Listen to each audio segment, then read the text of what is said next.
العالمين وبه نستعين على أمور الدنيا والدين والصلاة والسلام على أشرف الأنبياء والمرسلين نبينا محمد وعلى آله وصحبه ومن تبعهم بإحسان إلى يوم الدين أما بعد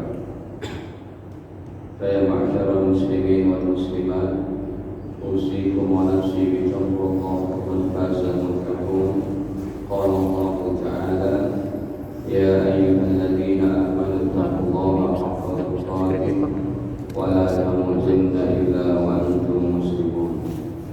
Alhamdulillah, hadirin para jamaah yang dirahmati Allah Taala, bersyukur kehadirannya segala limpahan nikmatnya kepada kita, terutama sekali nikmat iman, Islam, sehat, afiat. Salawat beserta salam semoga senantiasa tercurahkan kepada Nabi mulia Nabi Muhammad sallallahu alaihi wasallam beserta keluarga para sahabat dan juga umatnya sampai akhir zaman nanti. Amin ya rabbal alamin. Para jemaah, malam ini kita masuk Riyadhus Shalihin jilid kedua. Kita sudah sampai kepada 187. Malam ini kita masuk bab 188. Sebagaimana dicatatkan di sini, bab 188 belum dimulai. Bab 188 Al-Imam Nawawi rahimahullah membawakan tentang babu fadli sholati subhi wal asri. Bab menerangkan tentang keutamaan sholat subuh dan sholat asar. Sholat subuh dan sholat asar adalah dua sholat dari 5 waktu yang paling penting, yang paling afdal. Ini diantaranya ketika Allah firmankan di dalam, yaitu dalam surat Al-Baqarah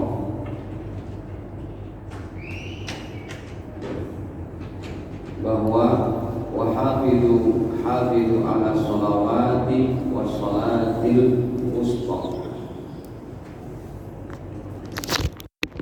Jagalah oleh kalian akan sholat 5 waktu dan juga sholat pertengahan. Sholat pertengahan di sini Allah sebutkan sholat wusta. Hafidhu ala sholawat, jagalah oleh kalian akan sholat yang 5 waktu, wassolatil wusta, dan juga sholat wusta. Sholat wusta, sholat pertengahan ada 2 tuh tafsirnya. Yang pertama kata Imam Syafi'i sholat subuh, tapi yang lebih banyak dipegangi oleh para ulama sholat asar. Ini sholat wusta, sholat asar. Baik, hadis pertamanya bahwa dari Abu Musa al-Ash'ari radhiyallahu anhu, dari Nabi sallallahu alaihi wasallam qol, beliau berkata, man shallal bardaini dakhalal jannah. Siapa yang sholat 2 waktu dingin, maka ia dijamin masuk surga. 2 waktu dingin ini di Indonesia enggak ada. Maksudnya 2 waktu dingin itu yang sangat dingin. Kalau di Madinah tempatnya Nabi bersabda dulu ada, karena di sana ada 4 musim. Ya. Cuma dari keumuman hadis ini, sholat waktu dingin ya jadinya subuh dan sholat asar. Siapa yang menjaga atau siapa yang sholat pada 2 waktu dingin, dakhalal jannata, dia akan dijamin masuk surga. Mana 2 waktu dingin itu? Al-bardani as-subhu wal asru, sholat subuh dan sholat asar. Kenapa dipilih dua waktu ini? Yang pertama sholat subuh orang-orang masih terlena. Kenapa sholat asar? Orang-orang udah sisa tenaga dari kesibukan. Kalau zuhur baru berapa jam dari kesibukan, tapi kalau udah asar udah lumayan letih. Subuh masih terlelap, suruh bangun. Makanya ini tingkat kesulitannya menjadi sholat yang paling afdal. Sedangkan maghrib udah mandi sore, udah di rumah, udah ngopi pula, segar lagi. Isya juga nggak jauh dengan maghrib, cuma sekian menit, 60 menitan. Makanya siapa yang jaga sholat subuh dan sholat asar, apalagi berjamaah, ini dijamin masuk surga. Dan hadis-hadis semacam ini sebagai motivasi bagi kita, semangat untuk menjaga sholat subuh berjamaah, asar berjamaah. Ya, makanya kalau kita lihat sholat yang paling sedikit jamaahnya biasanya sholat apa? Asar itu sama subuh, apalagi di kantor-kantor. Yang ramainya kantor apa? Zuhur. Ya. Kalau maghrib kan mereka udah pada pulang gitu. Kemudian hadis selanjutnya Nabi bersabda, layali jannar, tidak akan masuk neraka ahadun, siapa? Yaitu seseorang shalla qabla tulu'i syamsi, yang ia menjalankan salat sebelum terbit matahari, salat subuh, wa qabla ghurubiha, dan salat sebelum terbenam matahari, salat asar. Lagi-lagi diterjemah oleh Imam Nawawi, al-fajr wal asra, subuh dan fajar dan asar, riwayat Imam Muslim. Baik, jadi ini untuk menjelaskan begitu hebatnya sholat subuh, sholat asar begitu. An Jundub bin Sufyan, ini namanya Jundub, dalnya jangan dihilangin ya Pak. Ini nama memang jarang dibaca, dan jarang juga umat Islam ngasih nama anaknya sahabat yang ini, Jundub. Banyaknya itu Abu Bakar, Umar seperti. Ya, Bilal, Zaid. Tapi kalau Jundub jarang, bahkan hampir nggak ada nama anak kita. Qala Rasulullah SAW, Nabi SAW bersabda, man shalla subha fahuwa fi dhimmatillah, siapa yang sholat subuh maka ia berada pada tanggungan Allah.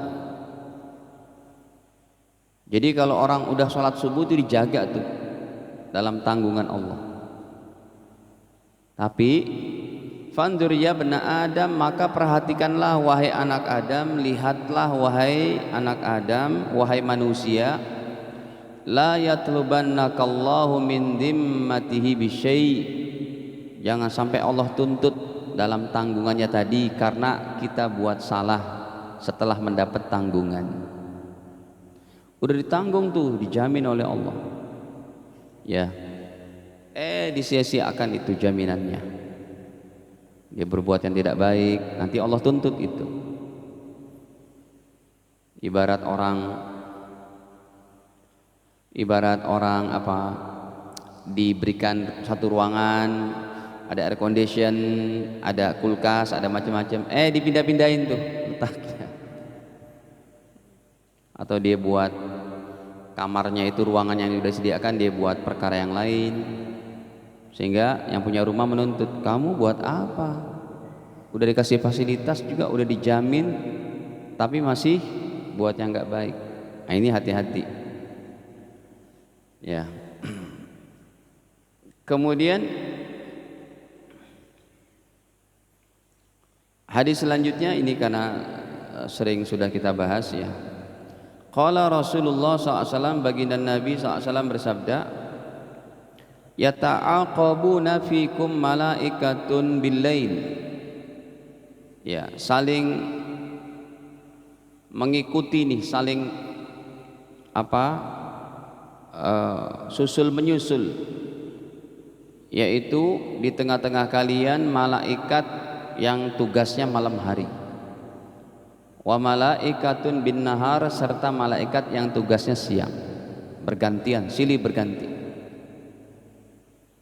Malaikat yang subuh turunnya pas sebelum azan subuh, dia sampai sore. Sampai sore tugas selesai dia naik, yang tugas sore sampai malam sampai subuh dia turun. Wa yajtami'una fi sholati subhi wal asri, dan akhirnya malaikat yang shift malam dan shift siang bertemunya itu, berkumpulnya pada sholat subuh dan sholat asar. Ini unik. Jadi malaikat yang tugas siang mereka datang subuh, hamba-hamba Allah sedang sholat. Dari subuh sampai sore mereka mau meninggalkan hamba-hamba Allah lagi sholat juga. Hamba Allah yang tugas dari sore sampai subuh lagi, dia datangi hamba-hamba Allah lagi sholat. Besok harinya mereka mau berangkat, hamba Allahnya juga lagi sholat.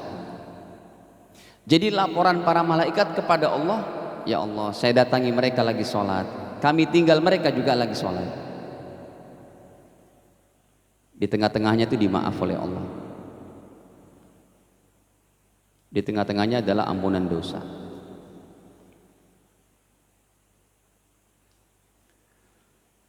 Ya.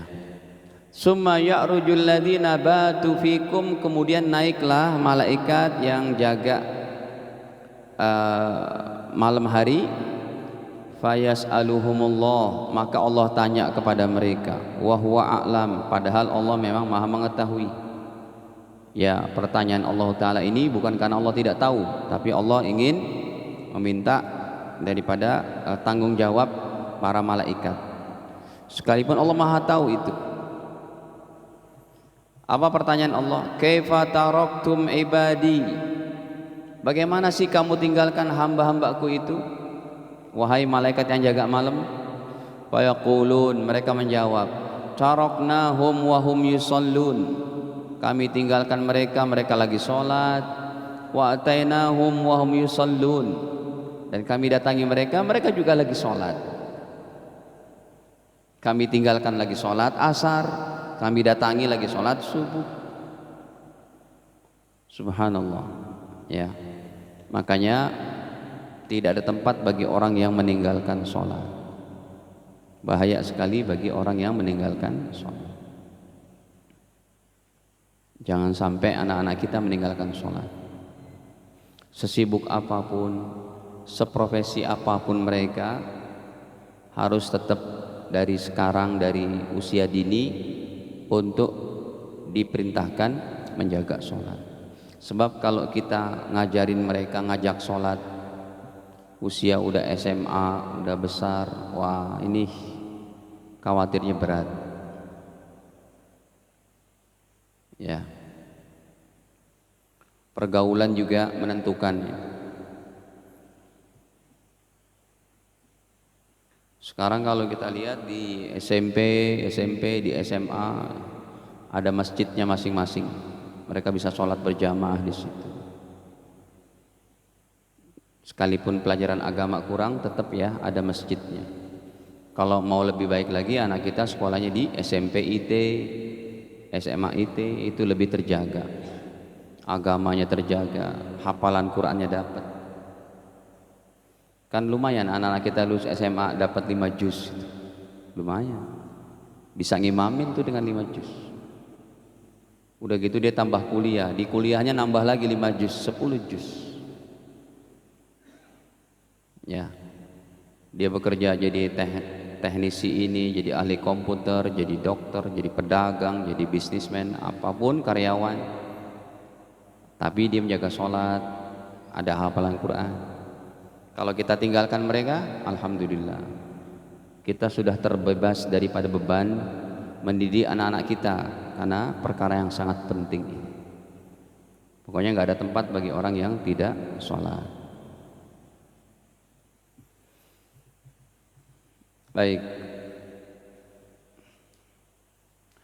Wa an Jarir bin Abdullah Al-Bajali, kemudian hadis selanjutnya dari sahabat mulia Jarir bin Abdullah.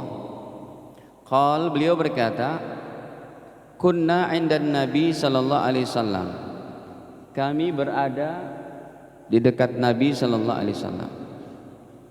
Fa nadhara ilal qamar, kemudian baginda memandang ke bulan. Lailatul Badri, malam bulan purnama. Ya, malam keberapa? 13, malam 14, malam 15 tuh. Bulan purnama. Yang dulu Rasul pernah belah ini dengan wahai bulan purnama, bismillah, terbelah. Itu lagi di Mekah. Kalau ini di Madinah hadisnya. Gara-gara orang Mekah minta apa? Persaksian. Wahai Nabi Muhammad, kalau betul kamu Nabi, belah tuh bulan purnama. Kata Nabi Muhammad, bismillah. Perhatikan. Ishhadu, saksikan. Bismillah. Terbelah bulan purnama. Sudah bulan purnama terbelah, mereka bilang apa? Nih lihat, Muhammad pinter kan sihirnya gitu. Ya. Kurang apa itu kebencian mereka kepada agama tauhid ini? Jadi memang dari zaman Nabi Muhammad sudah sunnatullah kayak begitu. Orang-orang yang baik itu mesti aja ada tantangannya. Jangankan ustadz ulama berkata yang benar, ya, agama di sisi Allah cuma Islam, itu bukan radikal, itu benar. Dengan prakteknya kita tetap wajib menghormati kan gitu. Makanya kejadian sekarang di Qatar itu dengan adanya bola apa itu pertandingan World Cup bola dunia itu kan betul-betul menampakkan Islam. Mereka ditekan oleh Barat, nggak usah gitulah, biarkan minuman alkohol. Tidak. Yang datang ke sini kalau mau tidur di hotel, kalau sepasang sudah harus nikah. Tidak boleh ada bendera LGBT. Keren. Biar di negara kita juga orang memahami kalau Islam yang dipercayakan dunia untuk pertandingan bola itu pemahaman yang benar kayak gitu, bukan radikul itu. Kita anti LGBT dibilang radikul. Betul itu Qatar. Pembukaannya dibaca surat Ar-Rahman. Nonton nggak Pak? Nggak nonton ya? Waduh. Saya cuma melihat di inian YouTube aja, cuma kelihatan hati ini kayak senang begitu, ya Allah. Ini Qatar keren banget gitu. Pertama negara Islam yang dijadikan tempat pertandingan itu. Dan beraninya menampakkan Islam. Dibaca surat Ar-Rahman, ada peraturan-peraturan. Di pemandangan ketika mereka datang dibawakan hadis Nabi. Siapa yang memuliakan, Nabi bersabda, siapa yang memuliakan tamu maka Allah muliakan. Wajib memuliakan tamu. Menyampaikan hadis Nabi. The Prophet, pakai terjemahan Inggrisnya juga. The Prophet Muhammad SAW said, wah bagus. Negara kaya, income per kapita seorang warga Qatar sebulannya 179 juta. Kita berapa Pak? Kayak jauhnya bukan main itu Pak. 179 juta bayangin. Ya 180 juta. Gaji seorang itu yang biasa-biasa itu. UMR-nya lah ibaratnya. Padahal mereka cuma punya minyak dan gas alam. Indonesia minyak, gas alam, nikel, apalagi emasnya, jengkol, petek. Mereka nggak punya jengkol petek. Ya, makanya ini negara harus dikelola dengan baik. Ya, kita sebagai warga jadi negara yang baik, jadi warga negara yang baik. Kita banyak ibadah, banyak berdoa, akhlak tunjukkan yang baik. Ya, pemahaman akidah tetap akidah. Ya, tidak berbuat yang merugikan orang lain. Baik, hadirin, akhirnya setelah Nabi memandang kepada bulan purnama yang pernah beliau belah itu, faqal, baginda bersabda, innakum satarawna rabbakum, sesungguhnya kalian akan melihat Tuhan kalian. Kita akan bertemu dengan Allah di akhirat nanti di surga, Pak. Kama tarawna hadzal qamar, sebagaimana kalian melihat bulan purnama ini. Artinya apa? Bukan Allah seperti bulan purnama. Artinya la tudhamuna fi ru'yati, kalian tidak ragu kan? Kalau bulan purnama kita lihat, Pak, ketika awan cerah enggak ragu. Masya Allah. Sepertilah perumpamaannya, kita akan melihat Allah di surga tidak ragu. Tapi nggak usah dibayang-bayangkan seperti apa, nanti aja dipikir, dirasakan saja. Sekarang yang begitu, ayat-ayat kayak begitu cukup diimani, diyakini saja. Kata baginda kemudian, fa in istata'tum, kalau kalian mampu, alla tughlabu, ya, ala salatin, kalau kalian mampu, untuk tidak terkalahkan, untuk tidak tertinggal, akan menjalankan sholat sebelum terbit matahari, wa qabla ghurubiha, dan juga sebelum terbenam matahari. Faf'alu, kerjakanlah, jangan sampai tertinggal subuh asar. Ini sengaja dibawakan oleh Imam Nawawi karena banyak sekali dalam kitab-kitab hadis induk membicarakan masalah keutamaan sholat subuh, sholat asar, sholat subuh, sholat asar. Gitu. Insya Allah kita tetap optimis, sholat ini akan menjadi pemandangan yang hebat di Indonesia. Subuhnya seperti Jumatnya. Makanya kata para ulama, harapannya begitu, kita akan berjaya, mengalami kejayaan umat Islam yang kedua kali. Salah satu ciri-cirinya apa? Bukan masalah ekonomi dulu, bukan masalah semuanya udah punya ini itu mobil dan macam-macam, terentaskan kemiskinan. Ciri-ciri pertamanya adalah sholat subuhnya seperti sholat Jumat. Wah, keren itu. Subuhnya seperti Jumatan, tunggulah itu tanggal. Bisa nggak? Bisa, insya Allah. Pemandangan Ramadan malam pertama bukan hari Jumat, itu bisa penuh. Betul nggak, Pak? Di mana-mana masjid Ramadan pertama kedua bukan hari Jumat, itu bukan Jumatan, sholat subuh penuh. Saya yakin Al-Amanah juga penuh, Pak. Bahkan masjid kita sampai keluar-luar tuh. Cuma ya begitu pilihan Allah itu. Nanti beranjak malam 11, malam 15 kelihatan wajah-wajah senior lagi nih. Wajah-wajah pemain lama gitu. Tidak apa-apa, kita sangka baik kepada Allah, semoga suasana itu akan terjadi. Muttafaqun alaih, riwayat daripada Al-Imam Bukhari dan Imam Muslim. Dalam riwayat yang lain, fanadhara, maka Nabi melihat ilal qamari, ke bulan purnama, lailata arba asyrah, pada malam ke-14. Nah, ini malam ke-14 yang di situ juga kita disunahkan untuk puasa tanggal 13, 14, 15. Puasa apa? Ayyamul bid yang sudah berlalu beberapa hari lalu.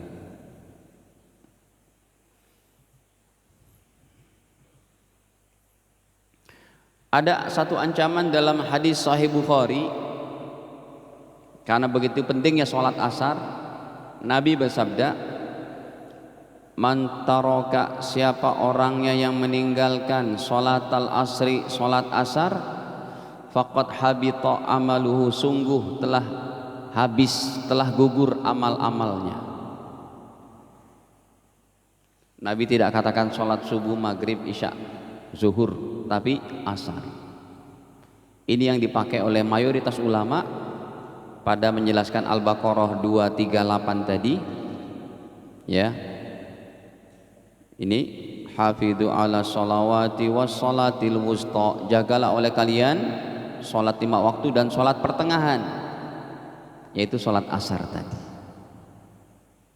Cuma Imam Syafi'i yang berkata ini sholat subuh. Memang kadang begitu, dalam perbedaan pendapat Imam Syafi'i sendiri mayoritas di tepi yang lain, ya. Satu fatwa Imam Hanafi sendiri mayoritas, satu fatwa Imam Maliki sendiri mayoritas, satu fatwa Imam Hambali sendiri, kadang begitu, ya. Kadang ulama salafus saleh bareng-bareng, dua-dua gitu, ya. seperti kunut, ya. Imam Syafi'i, Imam Malik kunut, Imam Hambali, Imam Hanafi tidak kunut. Ini dua-dua berarti. Seperti cadar, ya. Imam Syafi'i dan Imam Hambali wajib, Imam Hanafi dan Imam Maliki sunnah. Dah.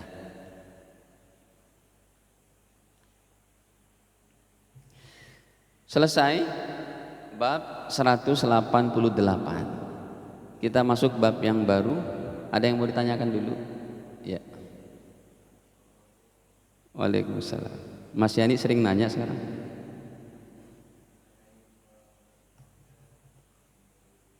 Benar, sholat asar itu nggak apa namanya, nggak perlu sholat sunnah sebelum dan sesudah. Gimana? Pada Gimana? waktu sholat asar, maksudnya waktu sholat asar kita nggak perlu sholat sunnah sebelum atau sesudah. Bukan sebelum dan sesudah, tapi sesudahnya saja. Sebelumnya ada 4 rakaat bahkan. Ini hadisnya. Sholat sunnah sebelum asar minimal 2 rakaat, tapi afdolnya 4 rakaat. Wah, keren ini, betul ya. Yang bisa jaga 4 rakaat saya katakan keren. Dia akan mendapat rahmat Allah terus. Jadi kalau ba'diyah asar dan ba'diyah subuh yang dilarang, bukan qobliyah asar, ya, bukan tidak ada sholat qobliyah asar dan ba'diyah asar. Yang tidak adanya cuma ba'diyah asar. Kalau qobliyahnya ini hadisnya riwayat strumnya nggak masuk ya.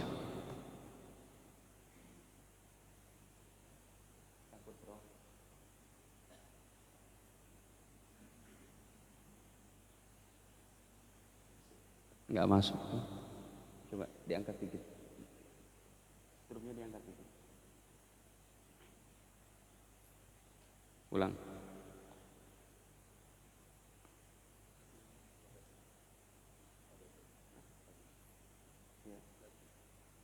Kenapa nggak masuk? Ini masuk. Udah masuk. Takut ngedrop. Hadis riwayat Imam Ahmad, nomornya ribuan sih, kurang lebih kok kan kitab hadis Imam Ahmad itu segini panjangnya itu. Nomornya kalau tidak 6.000, coba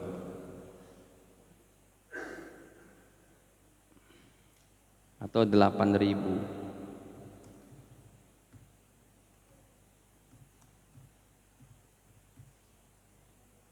Nih, oh 5.000. 5.980. Derajatnya hasan. Hasan ini artinya baik, bagus. Anna Nabi sallallahu alaihi wasallam qala, sesungguhnya Nabi bersabda, rahimallahu mra'an, Allah merahmati seseorang. Kita basarkan saja. Nih.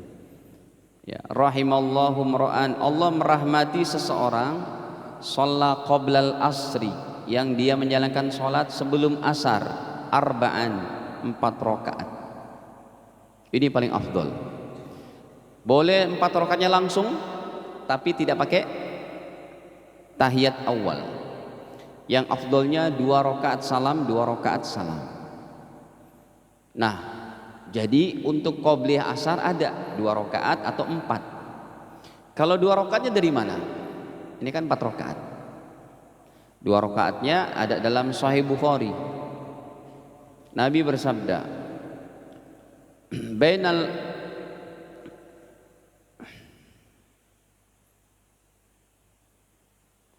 bainal likulli adzanaini salatun, setiap di antara adzan dan iqamat ada sholat sunnah. Nomornya masih awal-awal 598. Ini yang 2 rakaat berarti. Secara umum Nabi bersabda, Baina kulli adzanaini salatun, di antara setiap adzan dan iqamat ada salatun, salat sunnah, termasuk qobliyah asar 2 rakaat. Liman sya', bagi orang yang mau, termasuk qobliyah maghrib, termasuk qobliyah isya. Ini dalilnya gitu ya Mas ya. Jadi bukannya qobliyah asar, ba'diyahnya. Nah kalau ba'diyah asarnya itu memang tidak ada, tapi tetap boleh melakukan sholat habis setelah asar. Syaratnya sholat itu punya sebab. Contoh, Rasul pernah sholat habis asar 2 rakaat. Ditanya, ya Rasul, bukankah Tuhan melarang sholat habis asar? Betul, kata Nabi, saya melarang. Itu sholatnya ba'diyah asar, tidak ada. Tapi yang saya sholat ini adalah sholat kodok. Sholat kodok ba'diyah zuhur yang belum saya sholatin tadi.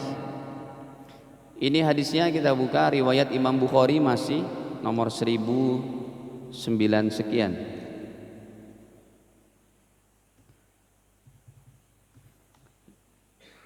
1100 ya. 1176. Kenapa? Istri-istri Rasul, Aisyah diantaranya dan yang lainnya kaget, kok Rasul sholat habis asar tuh? Ya, Ummu Salamah, Aisyah ditanyakan, ya Rasul, bukankah anan bahwa sami itu Nabi yanha, aku telah mendengar Nabi itu melarang anha dari sholat ba'diyah asar. Summa ra'aituhu, saya melihatnya yusallihima, beliau menyolatkan itu habis asar. Hina sholal asra, habis sholat asar. Langsung ditanya kan, jawab Nabi, wahai Ummu Salamah,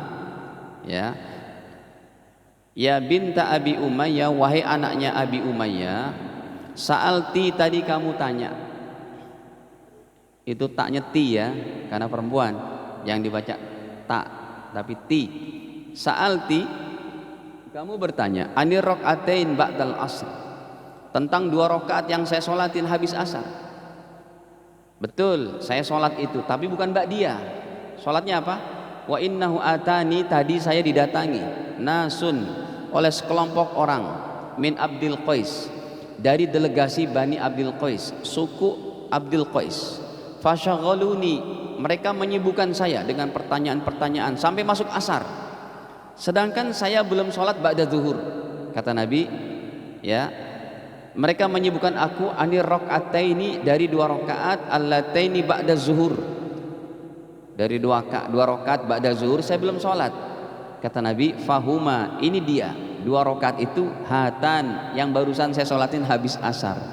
Jadi sholat habis asar ba'diyahnya dilarang, tapi kalau sholat habis asar yang lain niatnya yang ada sebab, tidak apa-apa. Contohnya sholat qadha. Yang kedua contohnya apa? Tahiyat masjid. Bapak habis sholat asar, Quran Anda ketinggalan di sini, udah sampai rumah, ya Quran pribadi saya, biasa saya baca Quran, ketinggalan di masjid, ambil lagi, nanti dipakai orang, khawatirnya hilang atau gimana gitu. Anda masuk lagi masjid, sunat tahiyat masjid habis asar, boleh, karena ada sebab. Jadi yang dilarang itu cuma ba'diyah asar. Niatnya ba'diyah, usolli ba'diyatal asri sunnatan lillahi ta'ala, itu yang dilarang, enggak ada itu.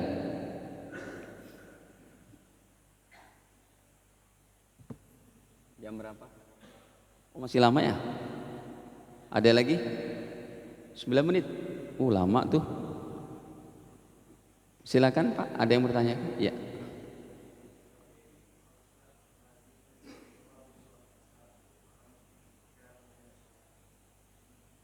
Bagaimana Pak?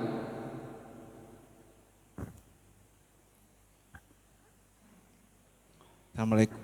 Waalaikumsalam. Gini Pak Ustadz, lazimnya biasanya kalau kita habis sholat asar, itu jarang orang sholat sunnah, jarang gitu, jarang. Memang nggak ada? Ya nggak ada, dan emang nggak ada ba'diyah. Tapi kalau tadi kata Pak Ustadz sholat qadha atau apa, orang yang habis sholat, misalnya sholat qadha, orang kadang-kadang bingung nih sholat apa nih, jarang jadi orang melakukan itu. Nah ini jadi Padahal itu sholat qadha, tapi kan orang tahunya ini sholat apa nih orang gitu. Jadi demikian Pak kalau sehari-harinya itu kalau Iya. pada asar. Terima kasih. Jawabannya, kalau Anda mau sholat qadha jangan di masjid. Sholatnya di rumah. Ini Nabi lakukan di rumah. Kan yang nanya istri-istrinya. Jadi kalau tahiyat masjid kan orang tadi udah pada pulang kan. Yang Quran ketinggalan, nggak ada orang. Sumpamanya warga masih banyak pun hindarkan saja, khawatir mereka belum sampai ilmunya. Makanya datang malam Selasa keempat haji gitu. Tes. Tapi Pak Ustadz boleh nggak kalau qadhanya di masjid juga? Tadi kan di rumah, tapi di masjid boleh Qadha nggak? di masjid tetap boleh, cuma kita menjaga pemandangan orang awam supaya tidak bingung. Kali aja belum sampai ilmunya. Oh, nyampe rumah suka males kan kadang. Iya. Jadi kalau Anda sholatkan sih, saya mau sholat qadha tadi belum. Khawatir orang lain bingung gitu. Kecuali pas Anda lihat nih wajahnya Pak Haji, para pengurus. Ini mah orang-orang lama udah ngerti itu. Allahu Akbar. Tapi kalau kelihatan orang-orang awam, jangan. Kita menjaga perasaan orang awam lebih baik. Ya, tapi kalau orang cuma satu orang, kayaknya orang nggak pernah ngaji tuh, nggak apa-apa sholatin. Nanti dia bertanya kita jelasin. Ada hadisnya, fikihnya begini. Jadi tambahan ilmu juga. Dah, ya. Waalaikumsalam.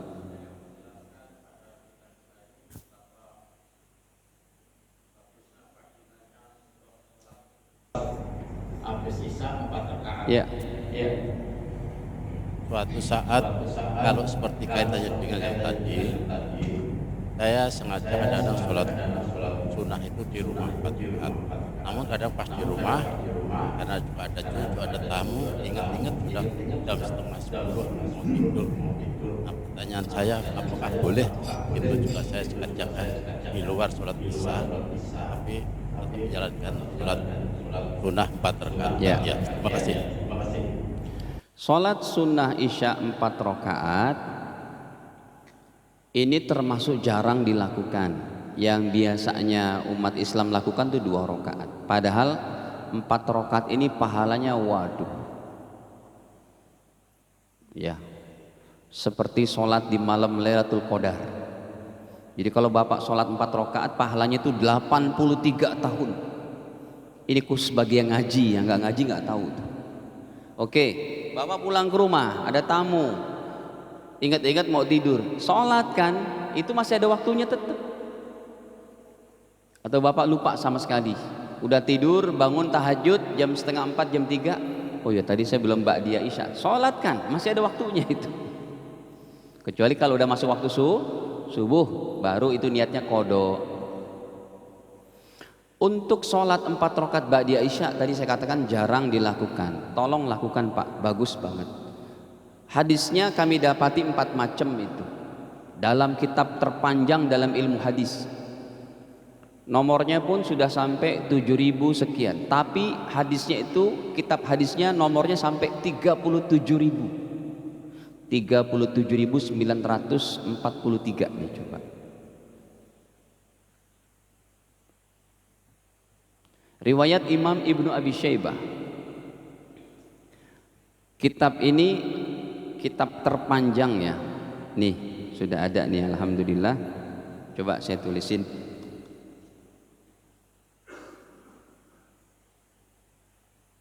Saya tulis dulu. Nih. 7.000 ada 4 Pak hadisnya itu. 7.275. Hadis terakhirnya coba kita lihat 37.943. Ini kitab hadis terpanjang. Jadi kalau Bapak mengamalkan ini, wah keren, diistiqomahkan. Dulu pernah saya ajarin kalau nggak salah ya, dulu 15 tahun lalu kali. berapa tahun lalu? 2 tahun lalu. Oh belum 15 tahun. Baik. Begini bunyinya itu, boleh 1 salam, tapi bagusnya 2. Kalau 1 salam kayak tadi tidak pakai tahiyat awal, bagusnya 2 salam. Coba kita lihat nih. Secara marfu ya. Man shalla arba'an ba'dal isya, siapa yang sholat 4 rakaat setelah isya, yuhsin fihinna ruku' was sujud, dia perbagus rukuknya, sujudnya, kata Nabi, adalna bimislihinna adalna mislahunna, maka setara sholat 4 rakaat itu min lailatul qadri, seperti mengerjakan 4 rakaat di malam Lailatul Qadar. Kemudahan dari Allah dan Rasulnya apa?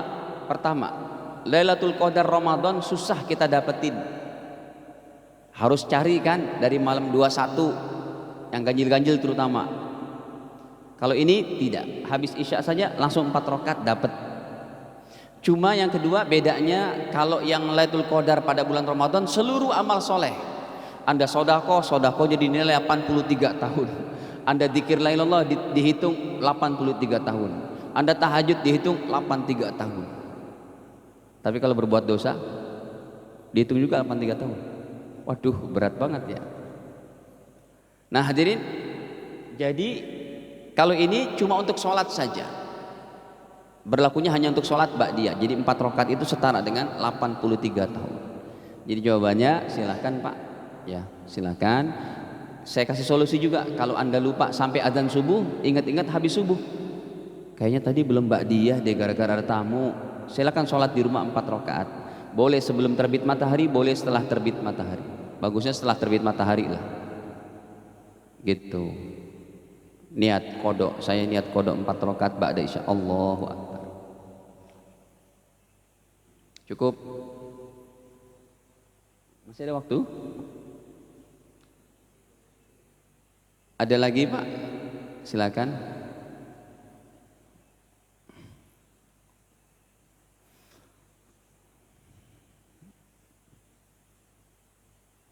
Bab selanjutnya, babu fadlil masyi ilal masajid, bab menjelaskan keutamaan berjalan kaki ke masjid-masjid.